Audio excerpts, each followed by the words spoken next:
Video angay para sa mga live-in partners aron ilahang masayran ang ilahang mga katungod sulod sa panahon sa ilahang pagpuyo-puyo isip magtiayon. By the way, ang live-in partners o gitawag sa ilalom sa atong balaod as common law partners ang tawag sa usa ka babayi ug usa ka lalaki nga nagpuyo-puyo isip magtiayon nga wala niagi sa proseso sa kaminyoon. Ang common law marriages is governed by Article 147 of the Family Code of the Philippines ug kini niingon sa diha nga ang usa ka lalaki ug ang usa ka babayi nga adunay kapasidad sa pagminyo sa usag-usa magpuyo nga eksklusibo isip bana ug asawa pero sila wa miagi sa legal nga proseso sa kaminyoon. Ang ilang kita ug mga sweldo silang duha mauy ka panag-iya ni ini sama nagsamang bahin or in equal shares.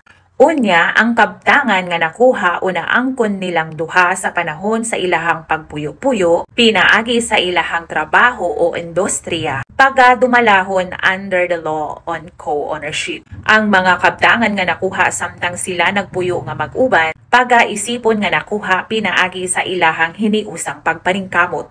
Og sila gapanag-iya sa managsamang bahin.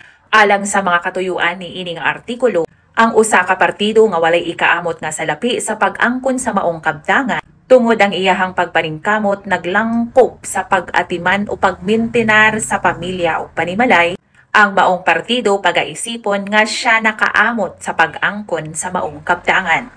Usbon ko nga ang mga kabtangan nga naangkon sa panahon nga silang duha nagpuyo-puyo isip magtiayon, kini pagaisipon nga silang duha maoy nakaangkon ni ini ug sila manag-iya sa managsamang bahin. Mao nga kung bisan ang babayi nagpabilin isip usa ka stay-at-home mom ug ang lalaki ra ang nanarbaho ug nakapalit sa ilahang balay, the stay-at-home mom giisip gihapon nga co-owner.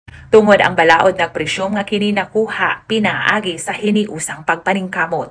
Timan-i nga walay bisan usa sa mga partido ang makabaligya, prenda o donar sa iyahang bahin sa maong kabtangan sa sulod sa panahon sa ilahang pagpuyo-puyo o gipanag-iya sa komon nga walay pagtugot sa usag-usa.